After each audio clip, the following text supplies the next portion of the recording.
invents a modern-age toilet in this medieval isekai world, and the church gets so mad at him for it that they try to literally steal his technology. Introducing the new version of the Great Cleric, Takumi Uruma, who accidentally got summoned to Lady Nolan's world. The ones responsible for summoning Takumi meant to summon more worthy candidates. But Takumi got caught in the crossfire of a bot-like spell called the Otherworld Catcher. Oops! Lady Nolan personally apologizes on behalf of the summoners, explaining that she had banned the spell because it could collapse her world. However, a rogue nation called Sidonia went ahead and used it recklessly. Despite her best efforts, she only managed to save Takumi before the summoners could get their hands on him.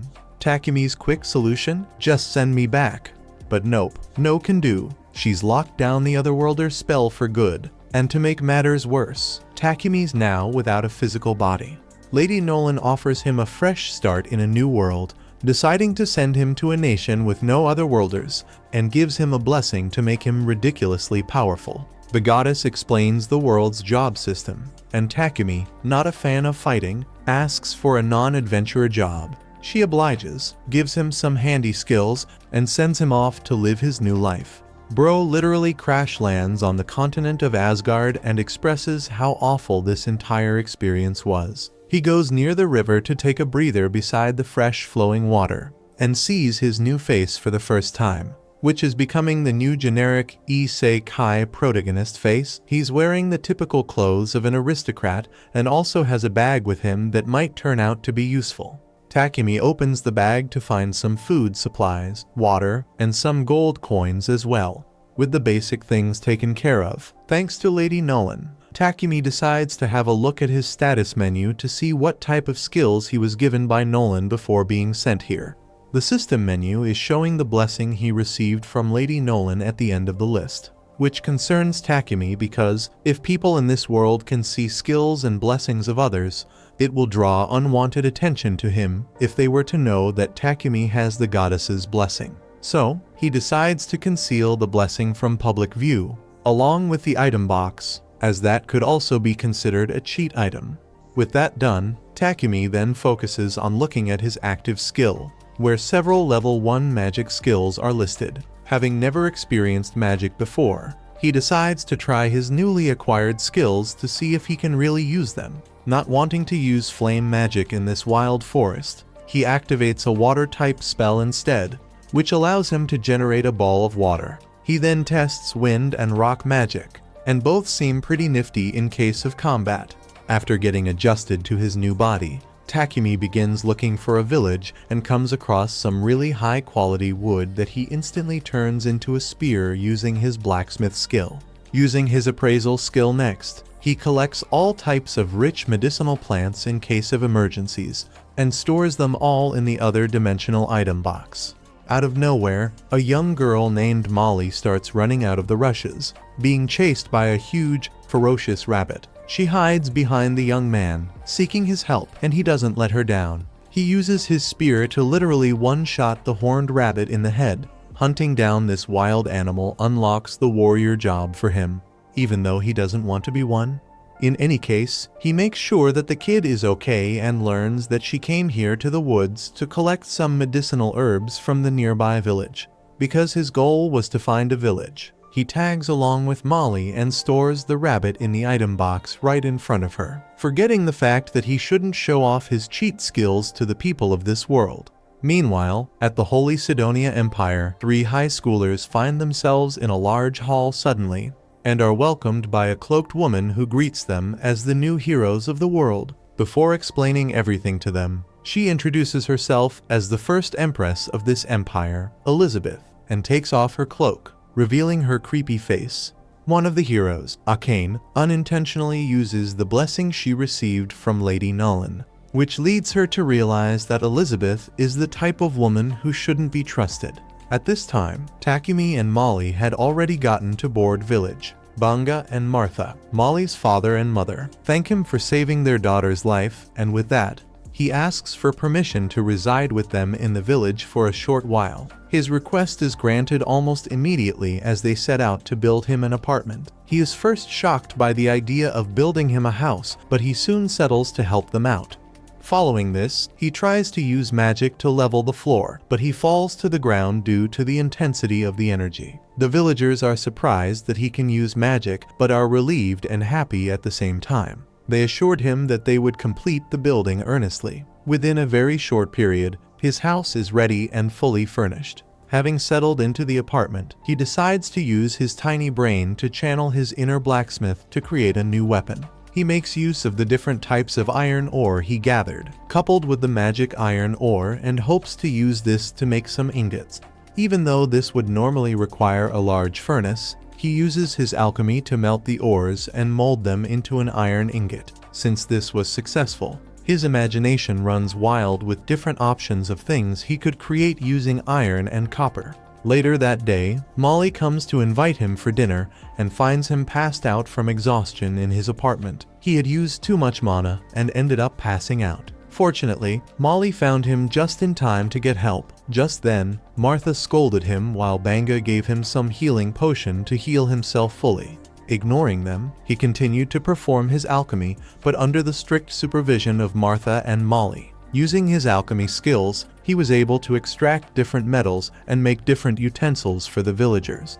With the help of the blacksmith, he was able to make a spear for his safety. Later that day, Takumi meets with Banga to help him out with a few potions which he intends to replicate. He wonders why Takumi would use such potions because most of them are basic, but offers to give them to him when he states that he wishes to make portions using the medicinal herbs he has gathered. Hearing this, Banga offers to buy some of the potions when he's done making them. While Takumi is pleased with this, he hopes Banga won't have his hopes up. Later that day, Takumi spends his time making the potions by mixing some herbs and realizes that the color changes the more he mixes them. He claims this experiment brings back some memories of his childhood. When he finishes, he realizes that the same potions turned out in two different colors. He figures this could be because of the water magic he used and is determined to learn more recipes for potions. After that, he heads to the woods to get some more herbs and ends up biting an unknown leaf. It turns out to be poison. Just before his curiosity could lead him to his ancestors, he uses his magic to heal himself. Just as he survived the poison, he turns around to find a huge armored bear with blazing red eyes about to devour him. To defend himself, he picks up a spear he finds beside him and stands ready to defend himself from the boar. At first, he breaks the sharp part of the spear and throws it at the monster, but it bounces off the thick skin of the boar. After that, he tries to stab the monster's forehead with the stick, but its stone-cold head shatters the stick to pieces. Just before the monster could deliver a career-ending suplex, he dodges the attack. He tries using his winder cutter and rock ball magic, but it has completely no effect on the monster. While the monster approaches him, he tries to think as fast as he can to figure out what to do next. At that moment, he hears a sound from the bush behind him and turns around to find an injured poison spider. Just then, the monster charges at him aggressively and is about to hit him when the spider jumps at it to make it lose focus as it charges into a tree. After that, it turned around to face him one last time. This time, Takumi has nowhere to run, while the monster gets set to finish him off. He racks his brain to find a solution. Just as the boar is about to put an end to his sorry life, he leaps up in the air and uses his alchemy powers to slam a decompose magic on the head of the monster. This ends the monster once and for all. After that, he walks up to the injured spider, and it seems to be in a worse condition after trying to save him. To return the favor, he uses his health magic to heal the spider's injuries. After doing this, he turns around to leave, but is notified that he has to tame the spider. The thought of this shocks him to his bones, since it's impossible to tame a poisoned spider. Regardless, he goes along with it and asks if it would like to come with him. When it surprisingly says yes, Takumi names it Maple. Naming the spider causes it to evolve into a bigger spider, and Takumi takes it back to the village with him. In the village, the villagers are shocked to see that Takumi single-handedly took down an armored boar. They are more surprised at the fact that he was able to tame a poison spider. Amidst this, they got to have a meat party that night and come to terms with the fact that Takumi's arrival has brought joy to them. They hand him the uneatable materials from the boar which he could sell in the city. Meanwhile, the goddess is pleased with how good Takumi is faring in this new world. When Takumi wakes up one morning, he finds himself completely wrapped up in spider silk, leaving only his head visible. Although it's obvious that his pet spider, Maple, did it, he still gives her the benefit of the doubt, asking her to confess her crimes. She refuses to acknowledge anything, making him question if it was a good decision to have allowed this poisonous spider to become his pet. Feeling betrayed for being played with in his sleep, Takumi demands an apology from Maple. In response, she reluctantly apologizes with teary eyes, justifying her actions by stating that she felt lonely when he ignored her the previous night while working on the potions and ores, and that is why she subconsciously did it. Takumi understands Maple's perspective and decides to forgive her, apologizing back to her for not being able to give her enough time earlier to make it up to her. He promises that he will take a break from work today just for her and use that time to play with her. These words are enough to make Maple happy, and she can't wait to play with her master as she begins to jump on top of him extravagantly. At that moment, Martha enters Takumi's room, bringing him lunch, and is left completely mortified seeing him in a mummified state. She, of course, assumes that the deadly spider is about to eat this poor boy who didn't know any better, but Takumi promises that this is just a misunderstanding and that Maple is completely harmless. Martha notices how glossy Maple's silk is, and at that moment, a devious idea comes to her mind. Following that idea, she quickly uses the spider silk to craft a beautifully looking dress top and then goes out into the village to shows off her new dress to the other ladies. Every one of them comment on how perfect the texture is and want one for themselves as well, as it is considered a luxury item in this world. Takumi overhears their conversation and becomes interested when he hears the word luxury. He wants to capitalize on it, however, he can being an emerging businessman and learns from the ladies that spider silk is very expensive and is highly popular among the nobles. While he gets busy trying to come up with a possible business plan, Martha requests that Maple generates some more silk for her, this time with some elasticity, as that would make the material much more premium. Takumi becomes a bit jealous seeing Maple do whatever Martha wants and reminds Maple that they were supposed to play together today. Maple, in response, says that she's currently busy, so Takumi doesn't bother her anymore and heads off to do his own thing. He recounts his days here in the village and tells us that he plans to move to the city soon as he wants to learn more about alchemy. However, he has grown attached to everyone here, having lived with them for almost a month, and doesn't know how he is going to say his goodbyes to everyone. For now, he goes to the blacksmith store and receives his armor from Bobbin when Banga comes there, assuming that Takumi wants to leave. He encourages him to go to the city, as his business of production will grow even more there. The blacksmith mentions that a trader from Bolton is coming here next week, and that, for Takumi's good, they have already made arrangements with the trader so that he gets to have a ride in his carriage to the city. Takumi thanks both Bobbin and Banga wholeheartedly for showing so much support and heads back, where he runs into Martha. He notices that she is carrying a bucket and learns that inside are the innards of a horned rabbit that Banga hunted. According to Martha, these innards are the most delicious part of the horned rabbit. But before eating, they need to be properly cleaned and processed to ensure there are no hidden diseases or parasites left inside. Unfortunately for Martha, she doesn't have the materials to clean the innards, and that is why she is on her way to throw them away. But conveniently enough, Takumi knows purification magic and uses his cheat skill to purify the innards, turning the entire thing edible instantly.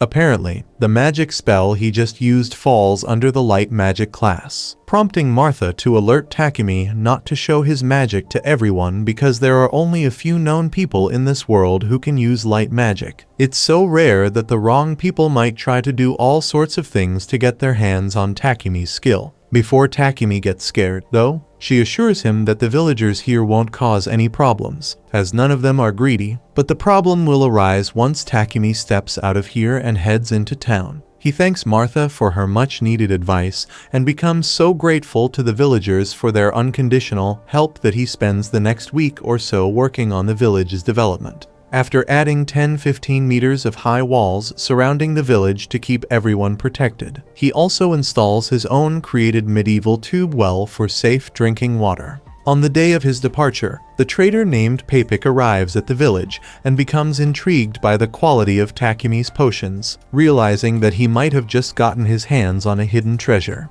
Meanwhile, Takumi takes his leave from everyone, and Martha gifts him his main character cloak as a farewell gift, saying that all of the villagers contributed equally to make this fine piece of clothing. Takumi truly appreciates everything the people did for him here and bows down to them at 90 degrees to show his gratitude. Minutes later, he departs from the village and starts his journey to the city with Papik and a group of adventurers who have been assigned the job of escorting Papik safely to his destination. These 3 adventurers belong to a C-rank party named Lion Fang, and all 3 of them, Heath, Reel, and Bogger, introduce themselves to Takumi. One of them, out of curiosity, asks Takumi what's inside his bag. Takumi casually reveals that he has a poison spider inside, which piques Reel's curiosity too much. As he gets too close to Maple, she hits him in the face, making him realize that he should stay within his limits. While they try their best to befriend the deadly spider, Papik discusses with Takumi about the potions from earlier, wanting to buy some from him. Their conversation ends abruptly, though, as Mr. Papik is forced to halt his carriage. Looking outside, they realize that they are being surrounded by goblins. Happily, Wilt, Heather, and Bogger step out of the ride to perform their guard duties. Before whooping the assessment of the goblins that they see, they figure that some other goblins are hiding in the bushes and set up a plan to take them out. While they go up against the goblins, Papik almost pees his pants. Meanwhile, the others take on the goblins and slice them all within no mercy. After taking out the goblins, Heath orders the rest to dissect the goblins in order to retrieve their magic stones. With that done, they all continue their journey to Bolton without being attacked. After 3 days, they arrived at their Bolton. This happened to be the first city Takumi is visiting in this new world. Upon arriving at the city, he headed to the Adventurers Guild with Heath, Will, and Bogger, who had just completed their escort quest. And since it was a necessity to register in the guild before being allowed to stay in the city, Takumi decides to do that. He also wishes to register Maple as his pet. When he approaches the receptionist, Hans, he is informed that there is no alchemy group in the city. However, Hans informs him that the Alchemist ends up registering with the Adventurers Guild to use the guild card as a means of identity. Hearing this, Takumi is open to this idea. He gets handed a low-ranked Adventurers Guild card and immediately seized the chance to register Maple. When Hans sees Maple, he almost pees his pants. Back at Papik's company, Paper seeks to know how much of the portions Takumi has in stocks. In reply, Takumi claims he has 100 of each. Having heard this, Paper offers 10 gold coins for the healing potion and 50 silver coins for the mana potion. When Takumi hears these offers, he immediately calculates it and figures that Elon Musk has got nothing in him after this deal. Even with this, Papik apologizes for offering such a low price. This leaves Takumi suspicious as to what kind of man Papik is and why he is so nice to him. While he imagines life as Wonder Woman's apprentice, Papik offers him a solution to the problem of accommodation, since he would be producing more potions from now on. At first, Takumi assumes that this would cost a lot and shoves off the idea, ignoring the broke-ass dummy. Papik calls in his butler, Thomas, to take Takumi to his new home with a workshop for production. Getting to the house, Takumi is shocked to see that it's a mansion. He has a sense of relief after being told that it costs just 1 gold and 50 silver coins after a month. This sounded more suitable for the cheapskate. Still in doubt, he figures the house could be haunted, but Thomas assures him that it isn't. Just then, he accepts the offer. Later that day, the two head back to Papik's company, and Thomas assures Takumi that he would be able to move into his new home the next day.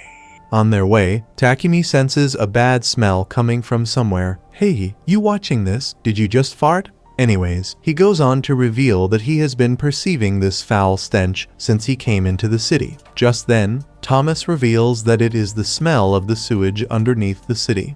He further states that only the nobles have the funding to purify their sewage, with every other person earning below the minimum wage. Hearing this, Takumi is moved with pity. The next day, he moves into his new home with Maple, and the two start off by repairing the damaged parts of the house. since he was too broke to hire workers. After that, he makes use of some materials he got from Papik Company and uses his alchemy to make a toilet. Making this leaves him very exhausted. After regaining his strength, he goes to see his creation and figures that it is as perfect as he wanted. I guess he isn't the only one who gets happy when they see a clean toilet. While he rolls over the new toilet, he hears a loud scream from Papik and rushes there to find him wrapped in Maples' web. He scolds his pet for being so rude, but surprisingly, Papik finds the web to be very comforting. I would slam his dumb head if I were Takumi. Shortly after, Takumi apologizes to Papik together with Maple, but he assures them that all is fine. After that, he asks to use the restroom, just a few moments after he gets in. He comes out screaming like a nagging wife. This time, he is shocked to find an unfamiliar restroom.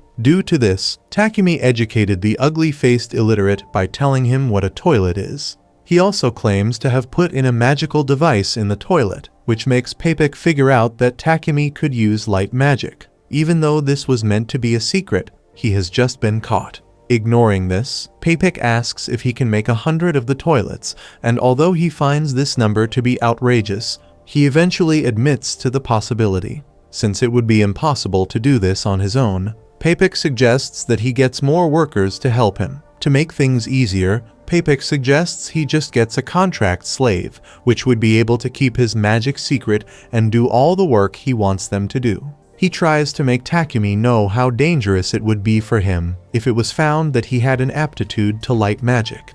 This meant he would be taken by the church and forced to only make healing magic. Hearing this, Takumi is bothered about the possibility of making the toilets since it could be traced back to him.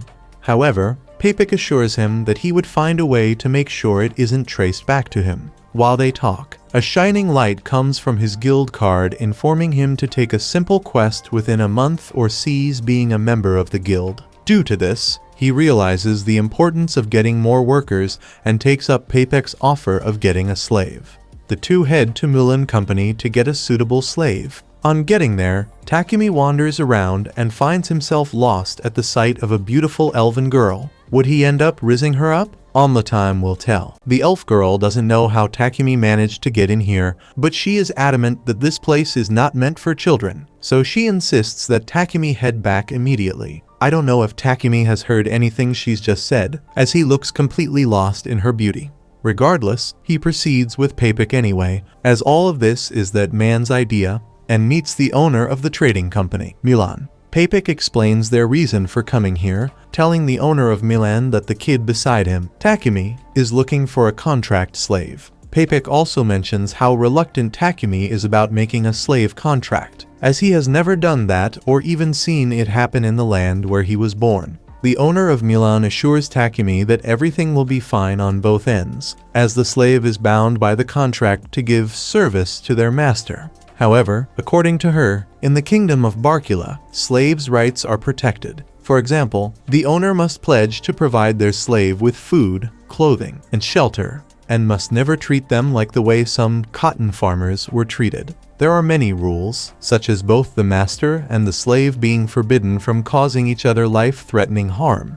The master being unable to force the slave to perform an action not outlined in the contract, and many more depending on the agreement. There are also various types of slave contracts to choose from, and Papik suggests that Takumi pick a war slave contract, as that would help him hide his powers in the long run. Takumi asks for suggestions from the owner of Milan instead, explaining to her how busy he is as a producer. He wants someone who can manage the mansion he's living in and help handle all the housework. He also has skills that might turn him into a potential target for bad people, so he wants someone strong enough to protect him. From his detailed description, the owner of Milan concludes that this guy wants a waifu and a bodyguard, so she suggests he get 2 slaves from here. She brings Maria to Takumi, describing her as someone who doesn't have a family and was kidnapped by bandits at a very young age. Maria is skilled in reading and writing, and she can handle general housekeeping. So Miss Owner believes she is the perfect candidate to be the manager of Takumi's mansion. Aka his waifu.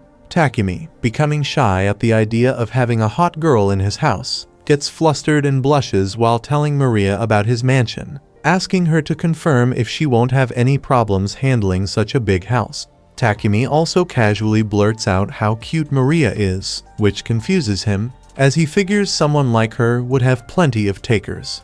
Maria is overwhelmed by this compliment, but she replies to Takumi honestly, telling him that she's only good at housekeeping and cannot do anything else, like satisfying the needs of her master, which is why nobody tends to choose her. Takumi, who never had any intentions of doing so, agrees to form a contract with Maria and tells the owner of Milan to show him the other potential candidate to be his bodyguard. Unfortunately, the lady claims that they currently don't have any war slaves, to which Maria mentions that they have Sofia available. Miss Milan isn't pleased and reprimands Maria for speaking out of turn, telling her to quietly return to her room immediately and get her belongings ready. With her gone, Takumi asks Miss Milan about Sofia, but she refuses to talk about her, simply stating that Sofia has problems and isn't ready for contracts yet. However, Takumi's passive skill, intuition, tells him that Sofia is going to be the right choice as his bodyguard. So he pleads with Miss Milan to let him at least speak with her. She reluctantly takes him to Sofia's room, where they find out she's the same elf he met earlier in the garden. And possibly she's a princess, because that's the cliché anyway. Miss Milan summarized Sofia's life story, stating that she was captured 50 years ago from her kingdom during a war, and since then, she's been spending her life here. She hasn't been able to form any contracts with anyone because of a scar on her left ear, which people in this world consider to be a huge turn-off. Moreover, her right hand and left leg do not move well. But there's more. Her elemental magic and sprite magic, which are unique to the elven race, have been sealed away, ultimately making her a useless war slave. Even after hearing all of this, Takumi's intuition tells him that Sofia is the right choice, so he asks Miss Milan to allow him to speak with Sofia. As Miss Milan leaves the room, Sofia immediately tells Takumi not to bother wasting his time on her, as she won't be of any use to him. However, he believes otherwise and grabs her face abruptly to check her status. Discovering that she's an absolute beast with insanely strong stats, he realizes that he only needs to dispel her curse somehow and heal her limb impairment, and she'll become super strong again. To him, that seems like a great investment. So, he makes up his mind and decides to form a contract with her. He promises Sofia that he will help her with her issues, which makes Milan laugh, as she has never seen someone show interest in this problematic slave. In any case, from what she has already seen, she believes that Takumi is a good person. She entrusts Sofia to him and prepares all of the official paperwork for their contract. Maria comes to the room, expressing how happy she is that Takumi is bringing Sofia with them, indicating that she's really good friends with her. Without any further ado, Miss Milan casts the magic spell, officially forming Maria and Sofia under the contract of becoming Takumi's slaves. Milan is happy that both girls have found a kind master who's not going to take advantage of them. Takumi takes Maria and Sofia back to his mansion, where he is immediately welcomed with a tight hug by his pet spider Maple, who has been dying to see him. Seeing a killer spider as their master's pet, both girls instantly realize how dangerous this entire journey might turn out to be. Anyway, Takumi shows them around his house and assigns each of them their own individual rooms, as there are plenty of rooms in his mansion. Although they are already reluctant to accept such an offer, as all of this seems too luxurious for the likes of them.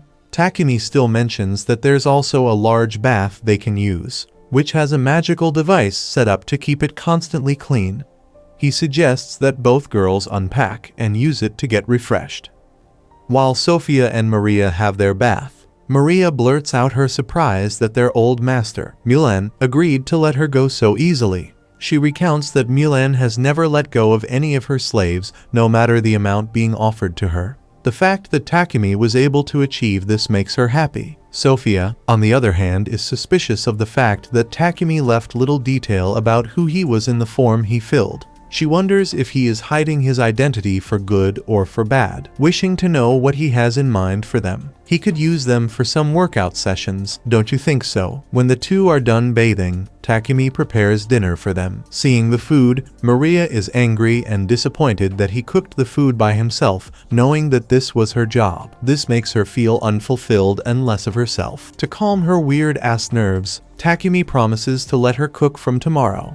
But she offers to start with cleaning up when they are done eating that night. To make her happy, he agrees to her terms and asks that they sit with him for dinner. Seeing as their previous masters never let them do this, they think it is rude. However, Takumi assures them that it isn't and asks that they join him. Later that day, he heads to Papek Company to pick up an item he had asked Papek to get for him. After leaving there, he comes across a church and is surprised that he had never seen it before. He walks in to find a magnificent statue of Lady Nolan there. Without hesitation, he gets on his knees to pray to her. After thanking her for blessing him, he remembers that the people of Sidonia always badmouthed her and wondered why they did so.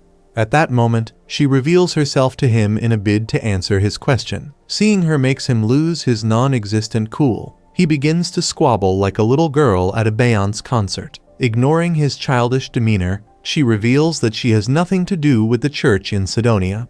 Furthermore, she lets him know about the existence of two religions in this world, with two churches. The first church, called the Church of Creation, worship Lady Nolan, while the second, the Church of Divine Light, worship an unknown god. Sidonia had forcefully made people believe in the god of the Church of Divine Light, ignoring Lady Nolan. Even with all of this, she chose not to interfere. The fact that she chose to become ignorant had led to the Sidonians accidentally summoning him from another world. Out of guilt, Lady Nolan had decided to give him a super blessing. However, just then, she warns him that he would slowly lose the part of the blessing that helped him grow and meet people easily. Hearing this, Takumi suddenly realized that he indeed had this blessing, considering how easy it was for him when he met people or went to places. She leaves him to sort things out for himself and not be a babysitter needing coward. Thankfully, Takumi realizes just how cooked he is from now on. 1 year later, in the kingdom of Sidonia, the king is curious to know about the training of the 3 heroes they summoned using the evil summoning spell. He hopes they can become powerful enough to serve his needs. Although the trio had their doubts about this new world, they seem to have been convinced after being persuaded by the beautiful Lady Elizabeth. What a bunch of heroic pervs. One would think the 3 idiots are progressing in training, but they can't even take down one large-sized instructor. Just when we thought we've seen the worst, one of them, who shockingly happens to be a girl, is about to leave the training when Lady Elizabeth informs her about how necessary it is to train. Turning around, she is suspicious of Lady Elizabeth's true intentions. Back at Takumi's home, he arrives and ends up spilling over the stuff he got. Sophia tries to pick up the item he got from Papek, but he hurriedly uses his item box magic to hide it. Before he did this, she had seen a magic seal on it and found it suspicious that he would hide it from them. Before he would get drowned in embarrassment, he asks to be left alone while he heads to his workshop. When he leaves, Sophia continues to wonder about what he could be hiding. She sneaks to the workshop to spy on him and finds him cutting himself with a knife soaked in potion. At first glance, he looks like a junkie. After cutting himself, he hurriedly heals the wounds and is left screaming like a crybaby. While trying to do it once again, he recounts how cruel Maria was for suggesting this to him. On hearing Maria's name, Sophia charges in, seeking to know what he plans to do with Maria. She threatens to harm him if anything happens to Maria. Before she could get the chance to complete her threat, he passes out. When this happens, Takumi figures out that she is exhausted. He heals the injury in her hand, and this helps him to level up like he wanted. Leveling up gave him the power to perform Extra Heal, a spell that he could use to get rid of Sophia's spell. Without wasting much time, he performs the spell on her, and her left ear regains its original form. When Sophia wakes up, she wonders why she feels so light. Immediately, he asks Maria to run away, informing her that Takumi wishes to harm her. However, Maria informs her that Takumi had cured her of her curse. She hands her a mirror to check her ear, and the idiot realizes just how wrong she was all along. Later that evening, she thanks Takumi, and he explains why he had mentioned Maria's name earlier. After hearing his explanation, Sophia falls on her knees and swears her undying loyalty to him. Watching this happen, Lady Nolan is very pleased.